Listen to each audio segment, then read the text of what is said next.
नमस्कार साथियों, आज की वीडियो के माध्यम से हम लोग चर्चा करेंगे हिंदी साहित्य के चौथे चैप्टर के बारे में। इससे पहले आप लोगों ने आदिकाल का पूरा नामकरण, आदिकाल की परिस्थितियाँ और आदिकाल के एक प्रकार से जो महत्वपूर्ण कवि रहे हैं और आदिकाल के कवियों के बारे में बेसिकली मैंने डिस्कस नहीं किया, चूँकि और कवियों के बारे में मैंने बता भी दिया था। जैसे सिद्ध साहित्य में कौन से कवि हैं, ठीक है, नाथ साहित्य में कौन से कवि हैं, पूरा परिचय मैंने आपको बताया था। तो उसी में कवियों के बारे में भी चर्चा कर लिया था। लेकिन जो आज का वीडियो होगा, अच्छा, आदिकाल की प्रवृत्तियों के ऊपर भी मैंने फोकस कर दिया था। जो विषयगत मतलब कि जो कलागत प्रवृत्तियां थीं, भावगत प्रवृत्तियां थीं, सारी प्रवृत्तियों के बारे में, सारी विशेषताओं के बारे में हम लोग चर्चा कर चुके थे। अब हम लोग आज की वीडियो के माध्यम से चैप्टर नंबर 4 के बारे में चर्चा करेंगे, जिसमें हम लोग भक्ति काल देखेंगे। इसके बाद में भक्ति काल, तो आज की वीडियो के माध्यम से भक्ति काल के समय की जो सिचुएशंस थी, उस समय की क्या स्थिति थी, उस स्थिति के बारे में जानने का प्रयास तो करेंगे ही। इसके साथ साथ भक्ति काल को कितने कालखंडों में बांटा जाता है और बेसिकली भक्ति काल है क्या, सारी जानकारी, और लास्ट में ऑब्जेक्टिव प्रश्नों की श्रृंखला भी मैंने रखी है, तो उसको भी हम लोग देखेंगे। यानी कि ये लेक्चर आपके लिए बहुत ही महत्वपूर्ण होने वाला है। आप किसी भी विश्वविद्यालय, किसी भी कॉलेज में पढ़ रहे हैं, आप सभी के लिए लेक्चर बहुत ही महत्वपूर्ण है। आप सभी लोगों का बहुत बहुत अभिनंदन, बहुत बहुत स्वागत, ठीक है। तो हिंदी साहित्य की ये क्लास आपके लिए बहुत ही इंपॉर्टेंट है और ये कंप्लीट कोर्स की क्लासेस हो रही हैं लगातार। मात्र 100 रुपये में संपूर्ण कोर्स आपको दिया जा रहा है, ठीक है, जिसमें आप एक प्रकार से संपूर्ण हिंदी साहित्य को पढ़ेंगे। क्लियर? तो आइए अब हम भक्ति काल के बारे में जानते हैं कि बेसिकली भक्ति काल क्या है। इसके बाद में हम लोग भक्ति काल चूँकि 4 शाखाओं में बटा हुआ, तो चारों शाखाओं के बारे में हमको अलग अलग वीडियो बनानी पड़ेगी, तो हम चर्चा करेंगे। लेकिन फिलहाल यहाँ पर आप देखें भक्ति काल। भक्ति काल बेसिकली इसको स्वर्ण युग भी कहा जाता है, स्वर्णकाल कहा जाता है, ठीक है। तमाम विद्वानों ने, डॉक्टर जॉर्ज अब्राहम ग्रियर्सन, इसके अलावा बाबू श्याम सुंदर दास, ऐसे कई विद्वानों ने इस पर टिप्पणियाँ करी और भक्ति काल को सर्वसम्मति से हिंदी साहित्य का स्वर्णकाल कहा जा सकता है। इसमें कोई दो राय नहीं। भक्ति काल में एक तरफ आपको निर्गुण ज्ञानाश्रयी मिलेगी, वहीं दूसरी तरफ निर्गुण प्रेमाश्रयी शाखा भी मिलेगी। एक तरफ तो ज्ञान के माध्यम से भगवान को प्राप्ति का साधन गुरु की महत्ता बताई गई, दूसरी तरफ मलिक मोहम्मद जायसी आते हैं जो प्रेम के माध्यम से भगवत प्राप्ति की बात करते हैं सूफी काव्य धारा में। तीसरी तरफ आप देखते हैं वहीं सगुण भक्त शाखा में 2 संप्रदाय आते हैं। एक तरफ भगवान राम के अनुयायी, यानी कि जो कृष्ण मतलब कि एक प्रकार से जो भगवान राम की पूजा करने वाले भक्त परंपरा के कवि रहे, खास करके तुलसीदास जी महाराज और उनके समकालीन तमाम कवि। और इसके बाद में कुछ जो है उसके पहले ही आ जाते हैं, जो कि राम भक्ति शाखा से पहले ही शाखा आती है। अगर मैं एक प्रकार से कालक्रम के हिसाब से अगर मैं आपको बताऊं, तो कृष्ण भक्ति शाखा जो होती पहले आ जाती है, उसके बाद में आती है राम भक्ति शाखा, ठीक है। कृष्ण भक्ति शाखा में आप देखते हैं अष्टछाप के कवि हो गए वल्लभाचार्य के 4 शिष्य, और 4 शिष्य उनके पुत्र विट्ठलनाथ थे, उनके 4 शिष्य ने मिलकर के अष्टछाप कवियों का संग्रह हुआ था, जिसमें सूरदास जी प्रमुख थे। सारी चीज़ें मैं डिटेल में समझूंगा जब वहाँ पर पहुँचूंगा। बहरहाल हम लोगों को चर्चा किसके बारे में करना, भक्ति काल की सिचुएशन के बारे में। डॉक्टर नगेंद्र, जो कि एक बहुत अच्छे आलोचक माने जाते हैं हिंदी के क्षेत्र में, इन्होंने कहा कि हिंदी साहित्य के संदर्भ में भक्ति काल से तात्पर्य उस काल से है या उस समय से है जिसमें मुख्यतया भागवत धर्म के प्रचार प्रसार के परिणाम स्वरूप भक्ति आंदोलन का सूत्रपात हुआ था और उसकी लोक उन्मुखी प्रवृत्ति के कारण से धीरे धीरे लोक प्रचलित भाषाएं भक्ति भावना की अभिव्यक्ति का माध्यम बनती चली गईं। और धीरे धीरे क्या हुआ, कालांतर में समय बीतता गया, भक्ति विषयक तमाम प्रकार की विपुल मतलब विपुल माने होता कई प्रकार के बहुत साहित्य, विपुल माने मतलब कि तमाम चीज़ें लिखी जा रही थी, वो भक्ति से संबंधित थी। तो यानी विपुल साहित्य की बाढ़ सी आ गई, एक बड़ा सा साहित्य आया जो कि भक्ति काल के नाम से जाना जाता है। यानी बेसिकली यूँ कहूँ तो भक्ति आंदोलन के परिणाम स्वरूप ही भक्ति साहित्य या भक्ति काल का उदय हिंदी साहित्य में होता है। और साहित्य में एक प्रकार से भक्ति जो आंदोलन चलाए गए, चाहे दक्षिण भारत से चलाए गए हों चाहे उत्तर भारत में, तो उनका प्रभाव कहीं ना कहीं पे बहुत ही अधिक मात्रा में रहा है, ठीक है। इनका कहने का मतलब ये है। दूसरे विद्वान हैं आचार्य रामचंद्र शुक्ल, बहुत ही इंपॉर्टेंट विद्वान हैं ये। इन्होंने कहा कि पूर्व मध्यकाल या भक्ति काल, इसको 2 नाम इन्होंने बताया, एक तो पूर्व मध्यकाल या भक्ति काल। भक्ति काल पर ज़्यादा फोकस करते हैं आचार्य शुक्ल। इनका समय इन्होंने बताया 1375 विक्रमी से लेकर के 1700 विक्रमी, यानी कि 1318 ईस्वी से लेकर के सन में अगर देखें तो 1643 ईस्वी तक का जो समय काल है, ये एक प्रकार से समय काल है आपका भक्ति काल का, ये आचार्य शुक्ल बताते। तो भक्ति काल की समय सीमा तो आपको बिल्कुल क्लियर हुई होगी कि भाई 1318 ईस्वी में शुरू होता है, 1643 ईस्वी तक का जो समय काल है हिंदी साहित्य के इतिहास में, उसी को हम भक्ति काल के नाम से जानते हैं। तो यह है भक्ति काल। क्योंकि भक्ति काल के समय सामाजिक जो स्थिति थी वो ठीक नहीं थी, तमाम प्रकार की सिचुएशन उस समय थी। भक्ति काल के उदय को लेकर के अलग अलग विद्वानों ने अपने अपने हिसाब से मत व्यक्त किए हैं। कुछ विद्वान तो यहाँ तक कहते हैं कि भाई जो भक्ति आंदोलन यहाँ पर भारत में उदय हुआ, ये जो विदेशी आक्रांता आए उनके कारण से उत्पन्न हुआ। उन्होंने एक प्रकार से इनको मोटिवेट किया कि अपने धर्म के बारे में जानें। चूँकि वो लोग प्रचार कर रहे थे अपने धर्म का, तो इनको भी अपने धर्म के प्रचार करने की बात सामने आई। तो कहीं ना कहीं पे अगर आप देखें कि जो ये एक प्रकार से ये कथन है कि भाई विदेशों से जो लोग आए यहाँ पर शासन करने के लिए, उनको देख करके या उनसे अपनी संस्कृति की रक्षा करने के लिए हम लोगों ने भक्ति हमारे अंदर जगी, ऐसा बिल्कुल भी नहीं है। भक्ति हमारे अंदर पहले से ही थी, लेकिन ये एक चेतना जरूर आई है। ठीक है, ये बात आप ध्यान रखेंगे। क्लियर? तो उस समय की जो परिस्थितियां थी, उन परिस्थितियों में सबसे पहली परिस्थिति थी सामाजिक स्थिति। क्या सामाजिक स्थिति थी भक्ति काल के दौरान? समाज में क्या क्या चीज़ें हो रही थी उसको समझेंगे, फिर और आगे बढ़ेंगे। सबसे पहली बात, मुसलमानों ने व्यवहारिक संबंधों में भेद प्रकट करने के लिए यहाँ के निवासियों को हिंदू कहा। ठीक है, इसके अलावा इस शब्द का प्रथम उल्लेख विजयनगर के राजाओं के 15वीं शताब्दी वाले शिलालेख जो मिला है वहाँ से प्राप्त होता है। भारतीय सामाजिक स्थिति में इस्लाम का भ्रातृभाव संदेश प्रभावकारी सिद्ध ना हो सका। वर्ण व्यवस्था में आस्था न रखने वालों में भी किसी न किसी प्रकार का आपसी भेदभाव बना हुआ था।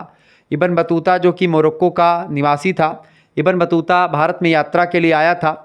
ये एक प्रकार से इब्न बतूता एक पुस्तक लिखता है, उसका नाम है रहला नाम की पुस्तक इब्न बतूता लिखता है। तो ये इब्न बतूता एक प्रकार से कहता है कि किन दिनों जब भक्ति काल चल रहा था, मतलब कि यहाँ पर उस समय, चूँकि इतिहासकार भी चूँकि उस समय आप देखते हैं इसी दौरान के समय काल इब्न बतूता बेसिकली अगर बात की तो दिल्ली सल्तनत के समय काल का एक प्रकार से ये यात्री था, और उसी समय भारत में एक प्रकार से भक्ति आंदोलन भी चल रहा था। तो इन दिनों दास प्रथा प्रचलित थी भारत में। दास प्रथा मतलब क्या था कि दास लोग बनते, मतलब जो गरीब लोग होते थे, जो एक प्रकार से जिनके पास खेत नहीं होता था, या जो दूसरे राजाओं को एक प्रकार से पराजित करते थे, तो उनके जो सैनिक वगैरह होते थे वो दास के रूप में वह उनकी प्रजा को दास के रूप में काम करवाते थे। तो कहीं ना कहीं पे दास प्रथा बहुत अपने चरम पर थी उस समय। हिंदू कन्याओं को मुसलमान अधिकाधिक संख्या में क्रय करते थे। क्रय माने बेच देते थे। जो हिंदू कन्याएं होती थी उनको मुसलमान जो होते थे वो एक प्रकार से अधिक संख्या में बेचा करते थे, क्रय करते थे। इसीलिए आप देखते हैं इस समय पर्दा प्रथा का भी प्रचलन बहुत ज़्यादा हुआ।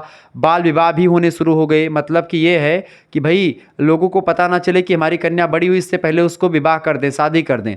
ठीक है, तो इसलिए बाल विवाह और घूंघट वाली प्रथा चली, ताकि जो है छुप करके रहें, ज़्यादा एक प्रकार से बाहर ना निकल पाएँ। ऐसी प्रथाएं यहाँ पर आकर के और तेज हो जाती हैं। तो क्रय कर अपने घरों में रख लिया करते थे। कुलीन नारियों का अपहरण करा करके अमीर लोगों को बेच देते थे। अमीर लोग अपना मनोरंजन करते थे उनसे। मोहम्मद बिन तुगलक जो था, एक प्रकार से मोहम्मद बिन तुगलक के ही दरबार में इब्न बतूता आया था। बेसिकली मोहम्मद बिन तुगलक को पागल और तनकी तानाशाह भी कहते, चूँकि ये एक प्रकार से ये बड़ा विद्वान आदमी भी था। और जब इब्न बतूता आया तो इस इब्न बतूता से ही बातचीत किया करता था। इसके दरबार में इसके टक्कर का कोई विद्वान नहीं था। दूरदृष्टि थी इसके पास। ये जो है बहुत आगे की सोचता था, इसीलिए बहुत फेल हो गया। अपने ज़माने में सबसे फेल शासक यही माना जाता है मोहम्मद बिन तुगलक। इसने चीन सम्राट के पास भारतीय काफिरों में से एक 100 स्त्री पुरुषों को सौगात के रूप में भेजा था। यही मोहम्मद बिन तुगलक ने, तुगलक वंश का शासक था ये। तत्कालीन स्थितियों के अनुसार दासों की 4 कोटियां हुआ करती थी उस समय।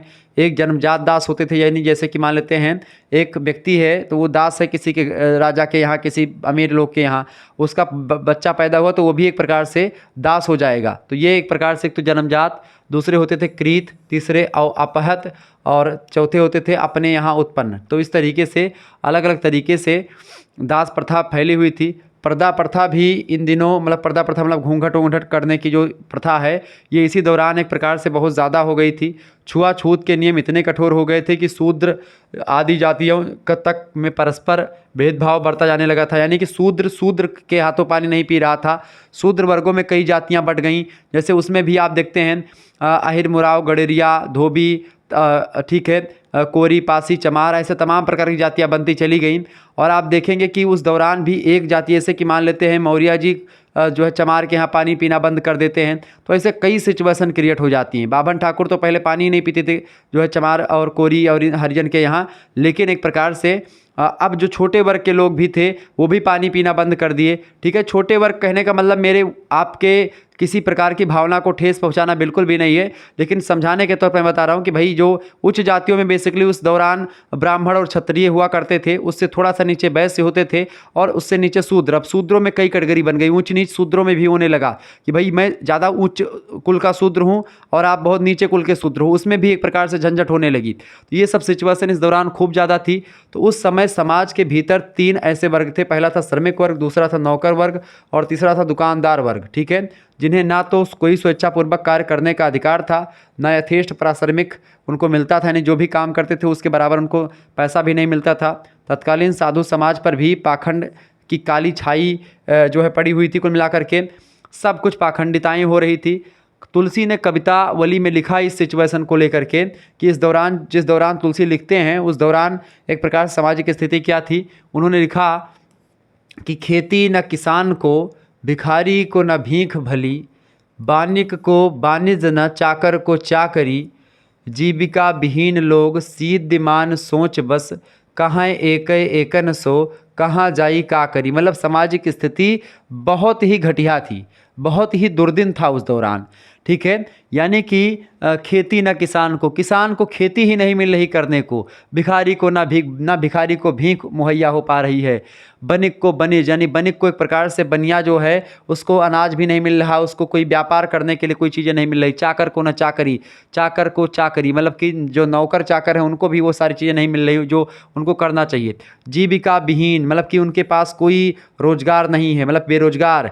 जीविका विहीन लोग सीधमान सोच बस, कहाँ जाएं एक एकन मतलब एक दूसरे से बात करते कहाँ जाएं क्या करें ऐसी सिचुएशन में। यानी कि सामाजिक स्थिति जो है भक्ति काल के दौरान की लोगों को बिल्कुल ठीक नहीं थी, बहुत ज़्यादा एक प्रकार से दयनीय सामाजिक स्थिति एक प्रकार से यहाँ पर थी। तो सामाजिक स्थिति कुछ ये थी। अच्छा, इन सामाजिक स्थितियों में एक प्रकार से अब क्या हुआ, एक ही सहारा बचा क्या कि भैया एक भरोसो एक बल और एक आस विश्वास और एक राम घनश्याम हित चातक तुलसीदास। तो अब क्या बचा, एक ही सहारा बचा। कैसे कि भैया दुख में सुमिरन सब करें और सुख में करे न कोई, और जो सुख में सुमिरन करे तो दुख काहे का होए।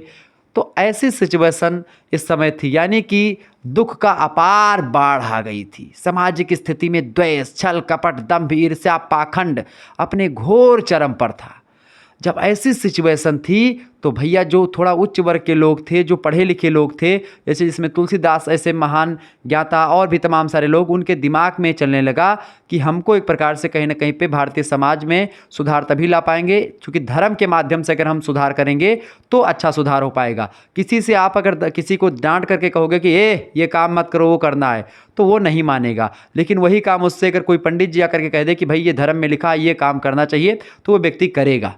क्योंकि धर्म को एक प्रकार से कुछ लोग डरते हैं, कुछ लोग डर बस करते हैं, कुछ लोग आस्था बस करते हैं, कुछ लोग एक प्रकार से कि भाई हमारा कुछ फ़ायदा होगा इसलिए करते हैं। तो करना पड़ता है, धर्म में बताए हुए मार्ग पर आपको चलना ही पड़ता है, मतलब चलना पड़ता है। तो कहीं ना कहीं पे सिचुएशन बड़ी दिक्कत ही, इसीलिए धर्म के माध्यम से धर्म सुधार आंदोलन आगे बढ़े, भक्ति आंदोलन आगे बढ़ा और भक्ति एक प्रकार से लोग करने लगे। क्योंकि सिचुएशन जब एक प्रकार से मनुष्यों के हाथ से निकल जाती है तब वो भगवान को याद करते कि हे प्रभु अब तू ही देखो। जैसे कि जब एक प्रकार से मैच आ रहा था, मैच के दौरान एक प्रकार से जब एक सिचुएशन आई, अभी जो है T20 वर्ल्ड कप चल रहा था, तो इस दौरान जब एक प्रकार से 30 रन पे 30 गेंद मतलब कि 30 गेंद पे 30 रन चाहिए थे, उस दौरान मैं सोच रहा था कि बुमराह को कब यूज करेंगे रोहित शर्मा, लेकिन तुरंत बुमराह आते हैं और बुमराह ने भाई अब की बार इतना ज़्यादा एक प्रकार से मतलब क्या बताएं बुमराह के बारे में। सल्यूट है भाई बुमराह, आपको सल्यूट है, मैं प्रणाम करता हूं ऐसे माता को जिसने तुमको जन्म दिया, जिसने आप जैसे सूरवीरों को जन्म दिया। भाई जब जब एक प्रकार से टीम इंडिया फंसी है कहीं पर भी, चाहे ऑस्ट्रेलिया के दौरान रहा हो चाहे इंग्लैंड में, तब तब एक प्रकार से ऐसे क्रूशियल मौके पर आकर के जो है विकेट, पाकिस्तान वाला पूरा मैच हारा था, बुमराह आकर के रिजवान का विकेट ले लेते हैं, जीत गया। इसके अलावा हर एक सिचुएशन में आप देखते हैं ऐसा व्यक्ति जो मार रहा होता है उसी को आकर के बुमराह मारता है बोल्ड सीधा, उसके टक्कर का बालर कोई दुनिया में नहीं, पूरी दुनिया में कोई बालर नहीं है। भाई पैनिक ले लेते बड़े बड़े एक प्रकार सितारे, जो बड़े बड़े एक प्रकार से हिटर बल्लेबाज हैं, वो डर जाते हैं बुमराह को देख करके। तो भाई तो उस दौरान हम लोग यही हाथ जोड़ करके हे प्रभु देखो आप जिताओ कौन मेरे से, तो भाई जीत गई इंडिया। चले तो दूसरी दूसरी सिचुएशन उस समय क्या थी भैया, सांस्कृतिक स्थिति, यानी कि जो कल्चरल जो स्थिति थी उस दौरान की कैसी थी उसको जान लेते हैं। डॉक्टर नगेंद्र कहते हैं कि सांस्कृतिक चेतना की सर्वश्रेष्ठ अभिव्यक्ति सार्वभौम सत्य के, सार्वभौम मतलब होता है यूनिवर्सल सत्य, यानी कि जो कभी मिटने वाला नहीं है। यूनिवर्सल सत्य क्या है, यूनिवर्सल फैक्ट वो फैक्ट होता है, सार्वभौमिक सत्य उस सत्य को कहते हैं जो कि एक प्रकार जैसे सूर्य पूरब से उदय होता है। अब यह का ना हम काट पाइब, ना कोनो राजा महाराजा का काट पाई हैं, ना प्रधानमंत्री जी काट पाए हैं कि सूर्य पूरब से नहीं निकलत। यह का कितनो बड़ा विद्वान हुए, काशी बनारस नहीं पूरे संसार के बड़े बड़े विद्वान आए जाइ हैं, तो यह का नहीं सिद्ध कह सकते कि सूर्य भगवान पूरब से नहीं निकलते, यानी सूर्य भगवान हमेशा पूरब से ही निकलते हैं, पश्चिम को अस्त होते हैं। ये सिद्ध है, ये सत्य है, 2 और 2 4 होता सत्य है, तो यही यूनिवर्सल फैक्ट है, यही सार्वभौमिक सत्य कहलाता है। क्लियर। तो ये जो एक प्रकार से सांस्कृतिक चेतना की सर्वश्रेष्ठ अभिव्यक्ति सार्वभौम सत्य के आधार पर प्रतिष्ठित धार्मिक भावना और दार्शनिक चिंतन धारा के माध्यम से प्रकट हुई है। कला, शिल्प, साहित्य और संगीत इन्हीं की अनुपांगिक उपलब्धियां होती हैं संस्कृति की ही। भक्ति आंदोलन की लोकप्रियता जो रही है इतनी बढ़ी कि कला के क्षेत्र में भी उसकी स्पष्ट छाप दिखाई देने लगती है। कला के क्षेत्र को उस दौरान 4 वर्गों में बांटा गया था। पहली थी वास्तुकला। वास्तुकला में भी एक प्रकार से आप देखते हैं भक्ति के सुर दिखाई पड़ने लगे। मूर्ति कला भी अपने चरम पर हो गई, चित्रकलाएं भी वो एक प्रकार से अपने चरम पर थीं, और संगीत कला, यानी कि इन सभी कलाओं में आप देखते हैं भक्ति के पुट दिखाई पड़ने लगे। पूर्व मध्यकाल में वस्तुकला मतलब जो वास्तुकला थी, वास्तुकला मतलब जैसे घर बनाने की कला, स्ट्रक्चर जो मंदिर वगैरह की शैली होती है वो सब, इसकी दृष्टि से देवालय की अपेक्षा मस्जिद का स्वरूप सरल और बोधगम्य है।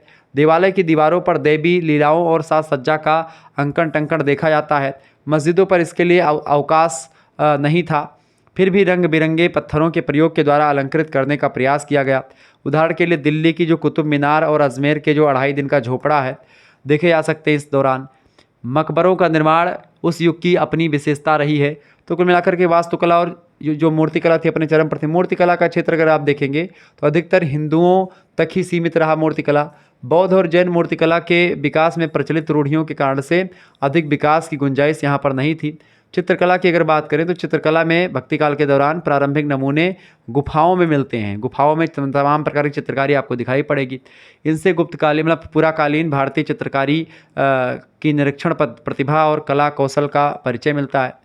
चित्रकला के भी 3 भेद होते हैं, एक होती चित्र, एक होता अर्धचित्र और एक होता है चित्राभास। ठीक है।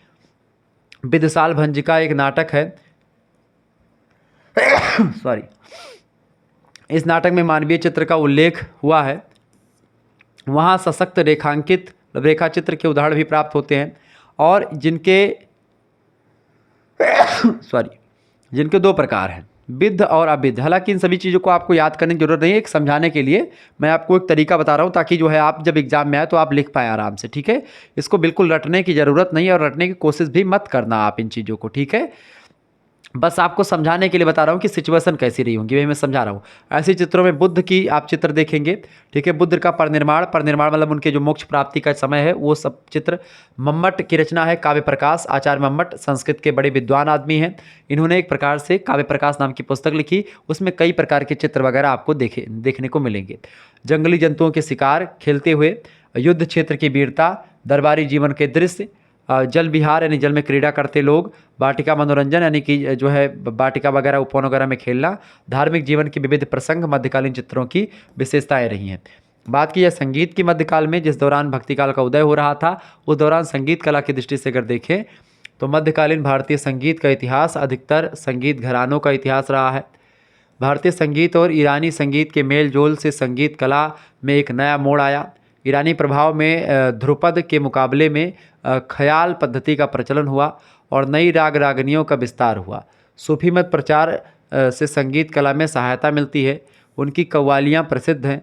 संगीतज्ञों में हरिदास अग्रगण्य हैं और उनका शिष्य तानसेन जो है दरबारी संगीत का नायक था।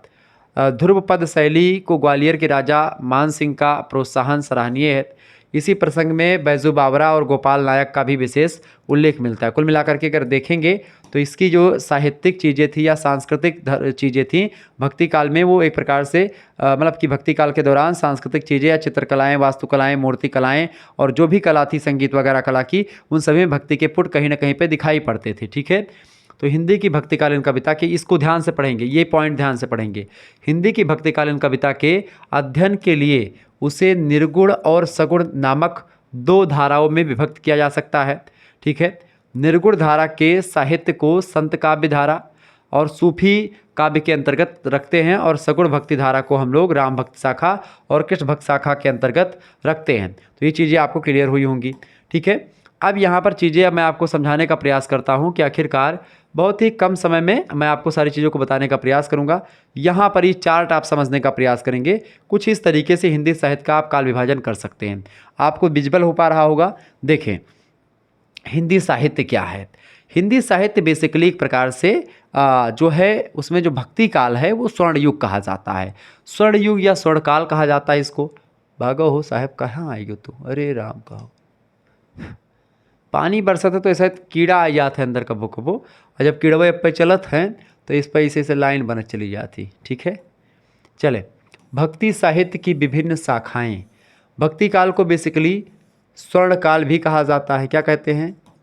स्वर्ण काल। चूँकि इसमें एक प्रकार से कौन रहे हैं? सूर्य तुलसी शशि उड्डुगन केशव दास, और अब के कवि खद्योत सम जहाँ तहाँ करत प्रकाश।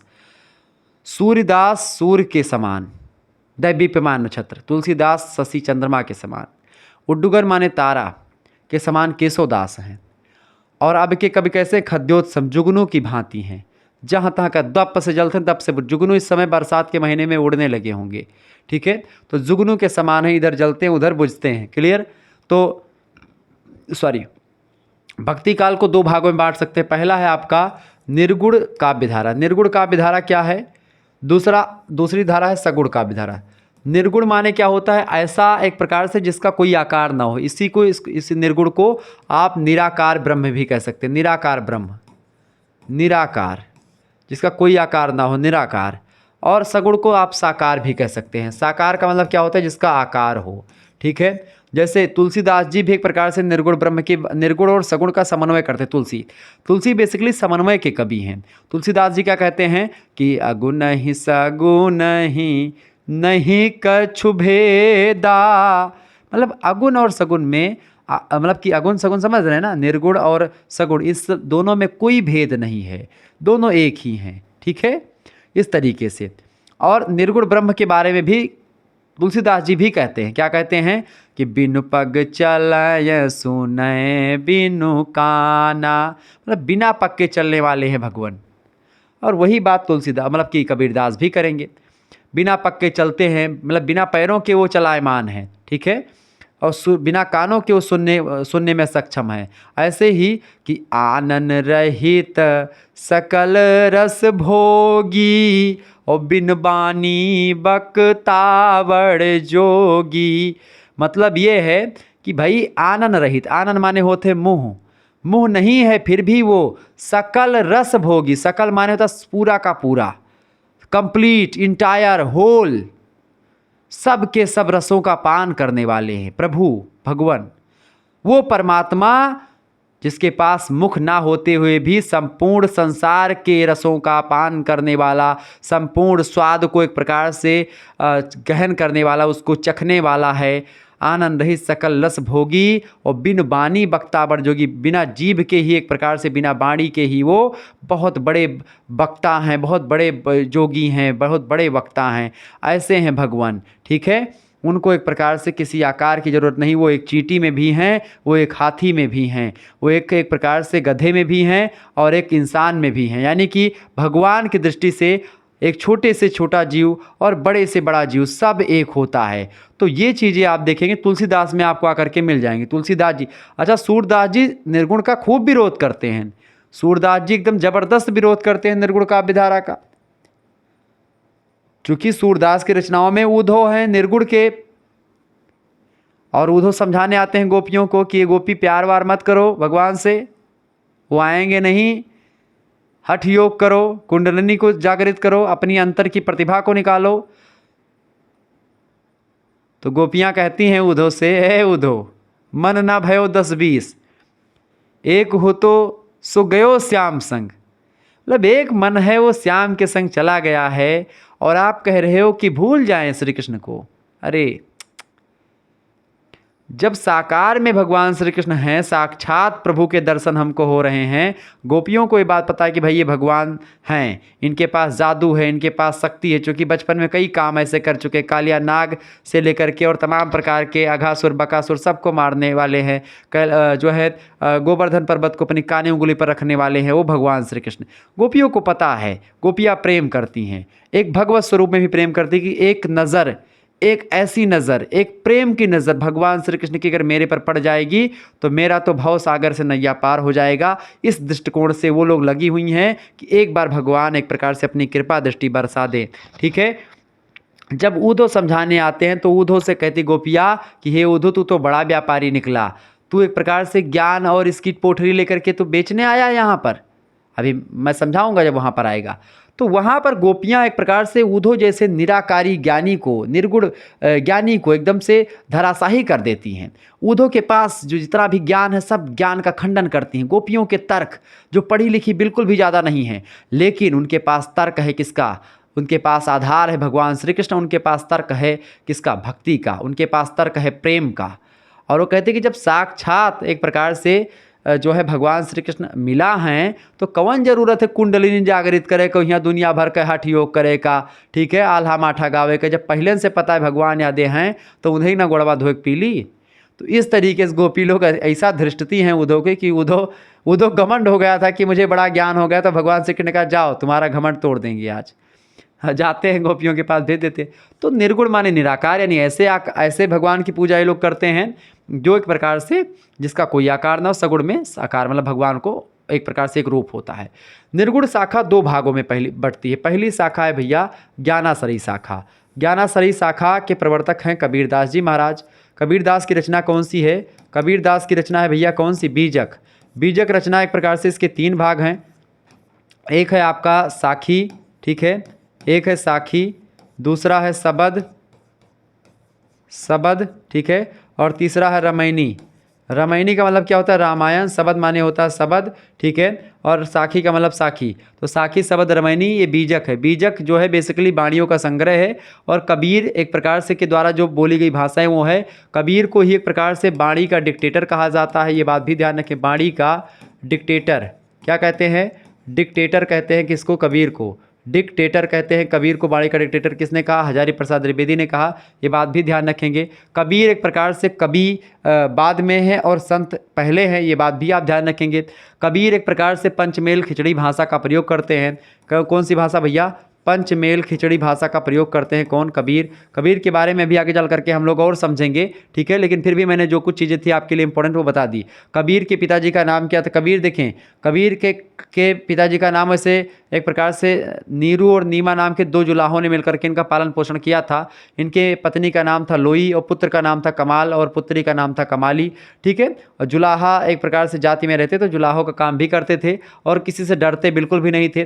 कहा जाता है कि अगर कबीरदास इतना धृष्टते हैं भैया, इतना ज़्यादा, चाहे हिंदू धर्म की बात करें, जितनी बुराइयां थी सबका खंडन किया, मुस्लिम धर्म की बुराइयों को भी खंडन करते हैं। कबीरदास यहाँ तक कहते हैं कि पाथर पूजे हर मिले तो मैं पूजू पहाड़ और ताते तो चकिया भली पीस खाए संसार, ऐसा कहते कबीर। यानी कि भैया अगर पत्थर पूजने से भगवान मिलते हैं तो मैं पहाड़ की पूजा करता हूँ आज से, और उससे तो सबसे अच्छी चकिया होती जिससे सारा संसार पीस करके अनाज खाता है। ये कबीरदास तर्क देते हैं। हालांकि ये तर्क काफ़ी हद तक उतना सटीक नहीं बैठता, लेकिन फिर भी हाँ इन्होंने तर्क दिया ठीक ठाक।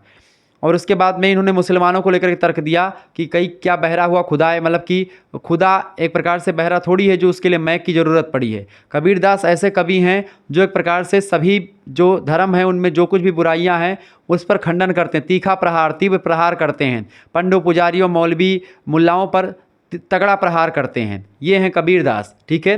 तो कबीरदास एक प्रकार से निर्गुण ज्ञानासरी शाखा के प्रमुख कवि हैं। दूसरी शाखा है निर्गुण धारा की, वो है प्रेमाख्यानक काव्य धारा। तो इसमें ज्ञान के माध्यम से, गुरु के माध्यम से ईश्वर की प्राप्ति है। प्रेमासरी शाखा में एक प्रकार से बेसिकली इसके प्रवर्तक है मुल्ला दाऊद, और आपके पाठ्यक्रम में जो संकलित है उनका नाम है मलिक मोहम्मद जायसी। मलिक मोहम्मद जायसी की अगर बात करें, उनकी रचना है पद्मावत, बड़ी फेमस है।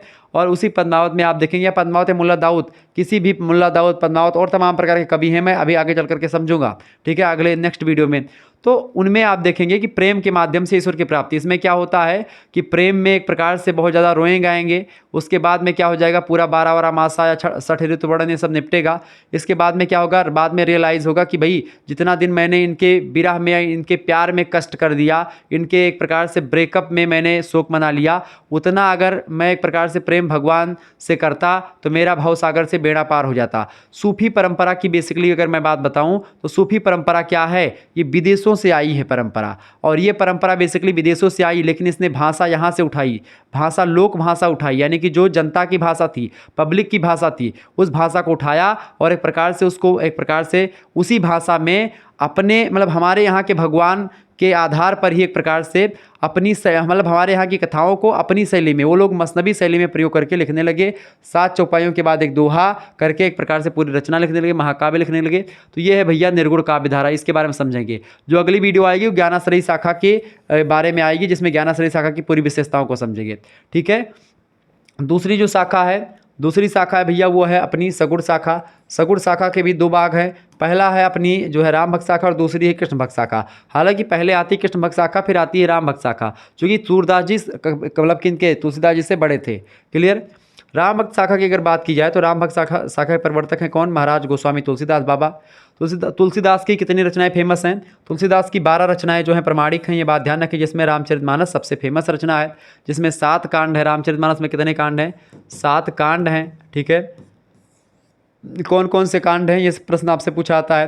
पहला कांड है आपका बाल कांड, दूसरा कांड है अयोध्या कांड, तीसरा कांड है आपका अरण्य कांड, ठीक है, चौथा कांड है आपका किष्किंधा, 5वां है सुंदर कांड, छठा कांड आपका कौन सा है, छठा कांड आपका कौन सा भैया, छठवां कांड आपका कौन सा, छठवां कांड है आपका लंका कांड, और 7वां कांड है एक प्रकार से उत्तर कांड। तो ये 7 कांड है, वाल्मीकि रामायण में 7 कांड है, इसमें भी 7 कांड है। ठीक है, गोस्वामी तुलसीदास जी की अगर बात की तो ये भगवान राम की एक प्रकार से आराधना करते हैं, भगवान राम को उस परम सत्ता के रूप में देखते हैं, यानी भगवान राम जो है, जो दशरथ पुत्र राम है वही भगवान है, इस बात पर फोकस करते हैं ये।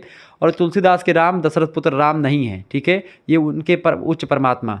और दूसरी शाखा वहीं पर है कृष्ण भक्त शाखा। कृष्ण भक्त शाखा की अगर बात करें तो इसके प्रवर्तक हैं सूरदास जी महाराज। सूरदास जी के गुरु थे वल्लभाचार्य, उन्हीं के पुत्र थे विट्ठलनाथ, उन्होंने अष्टाप के कवियों का संग्रह किया था। तो उसमें प्रमुख रूप से कौन थे, प्रमुख कवि जो थे वो थे यही क्या नाम है, सूरदास जी।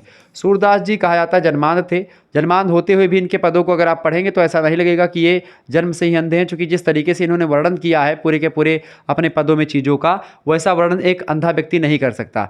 इसके लिए एक प्रकार से सूरदास एक प्रकार से इनको जन्मांध नहीं कह सकते, ये बात आप ध्यान रखेंगे। लेकिन विद्वानों ने माना कि जन्मांध थे ये, यानी कि पैदा होते ही मतलब ये एक प्रकार से अंधे थे या बचपन में ही इनकी आँख चली गई थी।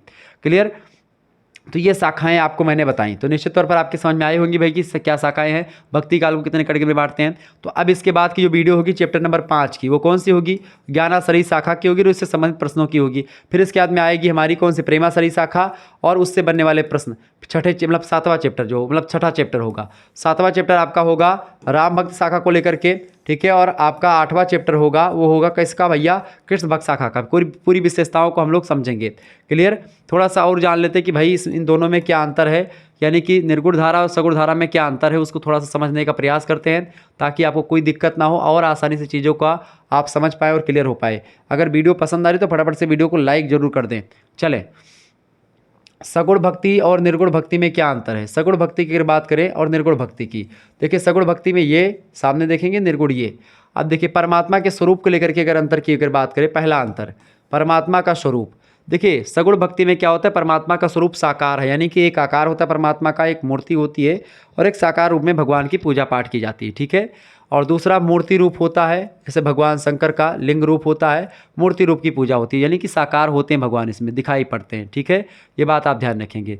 विष्णु और उनके अवतार और देवी देवताएं तमाम हैं, वो सब एक प्रकार से आप सगुण भक्ति शाखा में दे सकते हैं। जैसे उनकी मूर्ति वगैरह बनी, जैसे हनुमान जी एक प्रकार से आपको देखती है, वो भी एक देवता है, ऐसे ही गणेश भगवान, तो ठीक है। ये सब निर्गुण भक्ति में अगर बात करेंगे, निराकार होता है, मतलब ईश्वर निराकार होते हैं, उनका कोई आकार नहीं होता, निरंजन है, अजन्मा है, उनका कभी जन्म नहीं हुआ, अमूर्त है, कभी दिखाई नहीं पड़ते हैं, ठीक है। और जो है अनिवार्चनीय हैं, कुल मिलाकर के इस तरीके से ये पहला अंतर। दूसरा अंतर होता है साधना पथ को लेकर के, यानी कि इसमें क्या होता है, सगुण भक्ति शाखा के लोग कैसे पूजा पाठ करते हैं, कीर्तन करते हैं, पूजा स्थल को महत्व देते हैं, स्तुति करते हैं, भजन करते हैं, मूर्ति पूजा करते हैं, तीर्थ यात्रा करते हैं और भगवत की प्राप्ति करते हैं।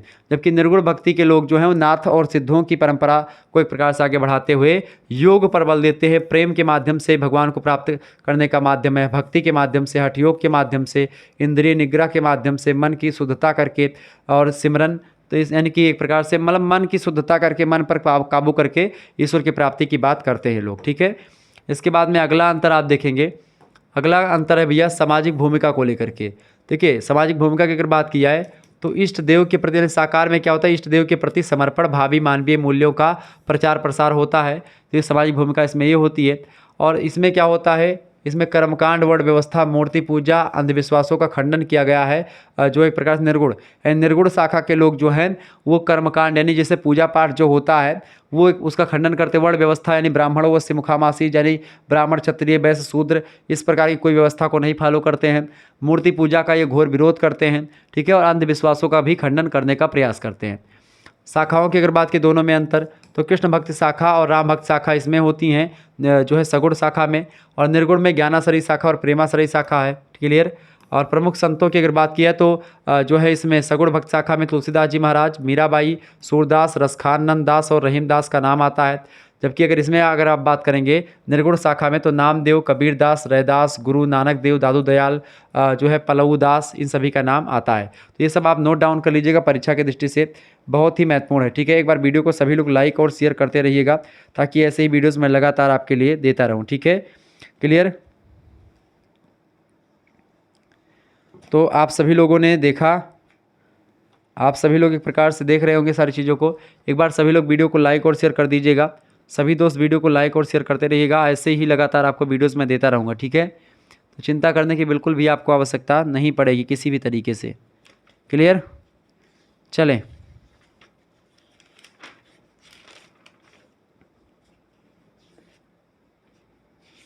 बताएं भाई इसका करेक्ट आंसर क्या होने वाला है। भक्ति को ईसाई धर्म की, प्रश्न आप किसी, अब थोड़ा सा प्रश्न लगा लेते हैं, फिर उसके बाद में हम आगे अगला चैप्टर देखेंगे। ठीक है,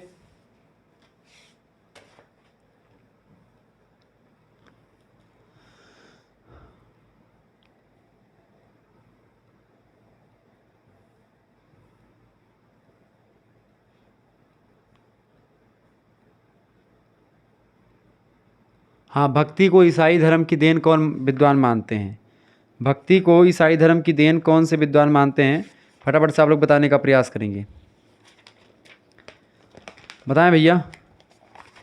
भक्ति को ईसाई धर्म की देन कौन मानते हैं? देखें, बेबर, डॉक्टर ग्रियर्सन और विल्सन, इन तीनों लोग जो हैं ये मानते हैं कि भक्ति जो है ये ईसाइयों की देन है। Option number D correct answer हो जाएगा इन तीनों की। ठीक है, और दूसरा क्वेश्चन आप देखेंगे, ये तो पहला क्वेश्चन से। दूसरा प्रश्न, भक्ति के विकास अचानक बिजली की चमक के समान हुआ है।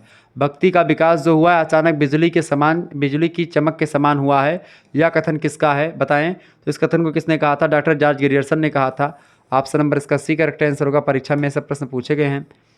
अगला क्वेश्चन आपसे बन सकता है, देखें प्रश्न अगला है आपका, प्रश्न तीसरा नंबर, भक्ति काल को पराजित मनोवृत्ति का प्रतीक मानने वाले विद्वान कौन हैं? तो पराजित मनोवृत्ति का विज्ञान मतलब कि पराजित मनोवृत्ति का प्रतीक मानने वाले जो विद्वान हैं उनका क्या नाम है? गुलाब राय या फिर आचार्य रामचंद्र शुक्ल। तो दोनों लोग मान लेते हैं ऑप्शन नंबर सी। चूँकि भाई भक्ति काल जाहिर सी बात है सबको मतलब इनका मतलब भक्ति पूरा ख़त्म हो रही थी, सबको कन्वर्ट करवाया जा रहा था, तो लोगों को लगा कि भाई अपने में आना है और भक्ति करनी है। तो ये दोनों, ऑप्शन नंबर इसका सी करेक्ट आंसर हो जाएगा। कीड़ा बहुत आ गए हैं। अगला क्वेश्चन चौथा नंबर प्रश्न है, भक्ति को मुस्लिम की देन कौन मानते हैं? बताएं, भक्ति को मुस्लिम धर्म की देन कौन मानते हैं भैया? तो ताराचंद, आबिद हुसैन, हुमायूं, सभी लोग स्वीकार करते हैं। डी ऑप्शन इसका राइट आंसर होगा। अगला क्वेश्चन है, तपसी शाखा के संस्थापक कौन थे या कौन है? तपसी शाखा जो है इसके संस्थापक हैं कीलदास। Option number C correct answer होगा। अगला क्वेश्चन है, सतनामी संप्रदाय के संस्थापक कौन है?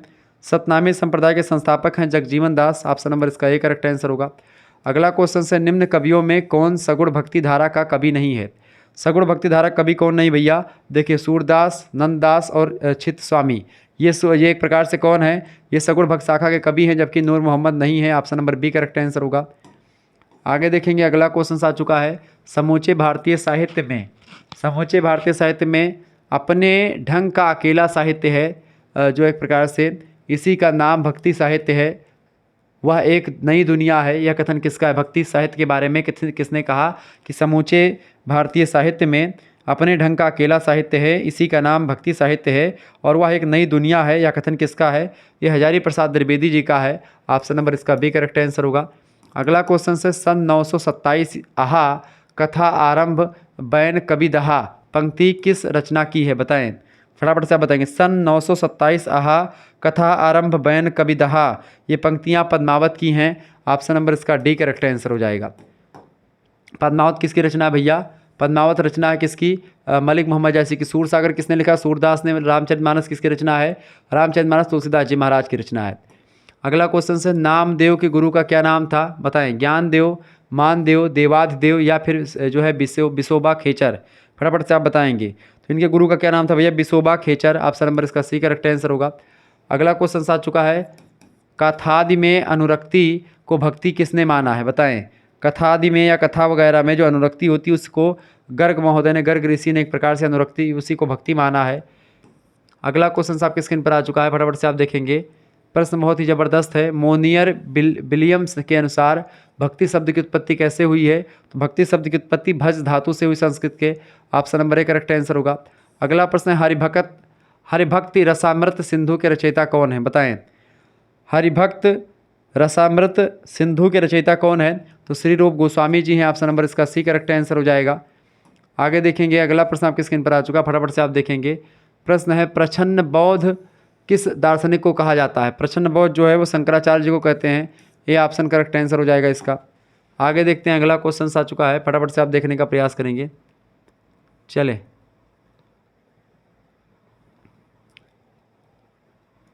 सूरदास ने प्रश्न अगला आ चुका है, फटाफट से आप देखेंगे।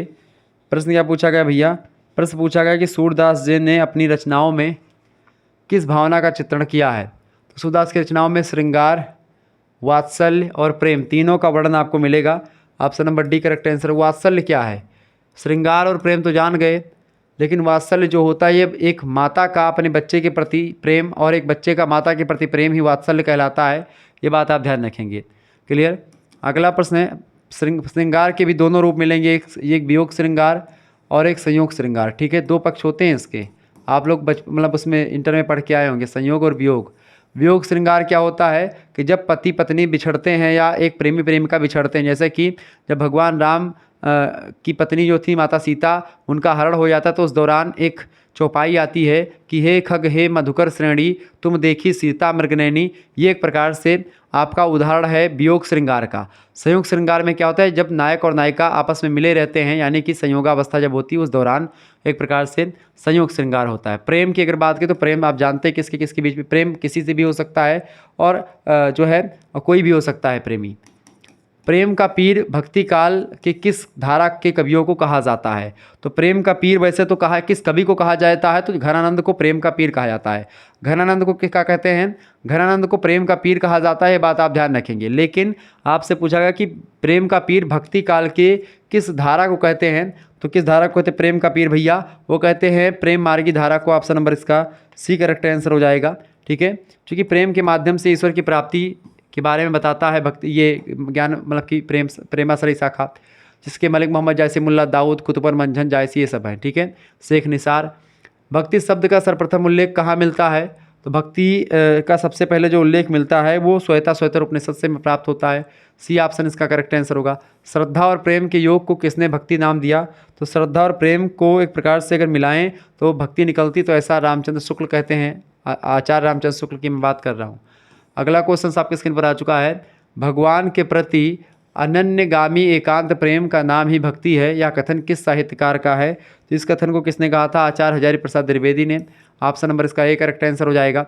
अगला क्वेश्चन से, भगवान विष्णु को केंद्र में रख करके आराधना करने वाले साधक को क्या कहा जाता है?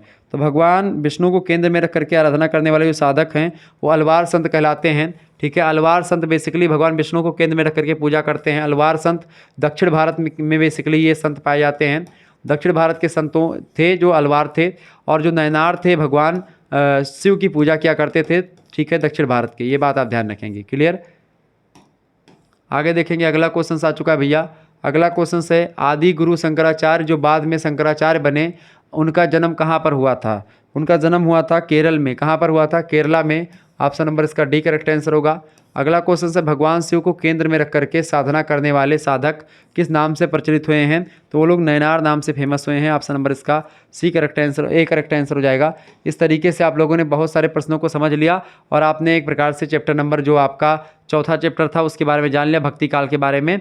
अब जो नेक्स्ट वीडियो होगी उसमें हम लोग जो एक प्रकार से भक्ति काल की पहली शाखा है, खास करके जो एक प्रकार से निर्गुण काव्यधारा है, उसका जो पहला भाग है, खास करके ज्ञानासरी शाखा जिसके प्रवर्तक कबीर दास जी हैं, उसके बारे में हम लोग अगली वीडियो में चर्चा करेंगे। ठीक है। उसके बाद में अगली वीडियो में उसके बाद वाली वीडियो में हम लोग चर्चा करेंगे प्रेम मार्गी शाखा के बारे में, जैसे मलिक मोहम्मद जायसी और उनके बारे में जानेंगे। फिर उसके बाद में आगे ऐसे हम कृष्ण भक्त शाखा और राम भक्त शाखा के बारे में समझेंगे, तो आपका भक्ति काल हो जाएगा खत्म। फिर उसके बाद में हम आगे बढ़ेंगे, रीतिकाल के बारे में चर्चा करेंगे। ठीक है। फिर उसके बाद में हम आधुनिक काल पर आएंगे और आधुनिक काल में भारतेंदु युग सबके बारे में चर्चा करेंगे। सारी विशेषताओं को बताऊंगा, चूंकि परीक्षा में विशेषताओं को लेकर के, प्रवृत्तियों को लेकर के और कवियों को लेकर के प्रश्न आता है कि भाई इस काल के कौन से कवि हैं, तो इसके 4 कवियों के नाम लिखे। तो मैं सब कुछ आपको बताऊंगा और यही सब एक प्रकार से परीक्षा में पूछे जाने वाले हैं। तो फिर से वीडियो को लाइक कर दीजिएगा सभी लोग, जितने भी लोगों ने लाइक नहीं किया कर दीजिएगा। ओके, धन्यवाद, बहुत बहुत धन्यवाद।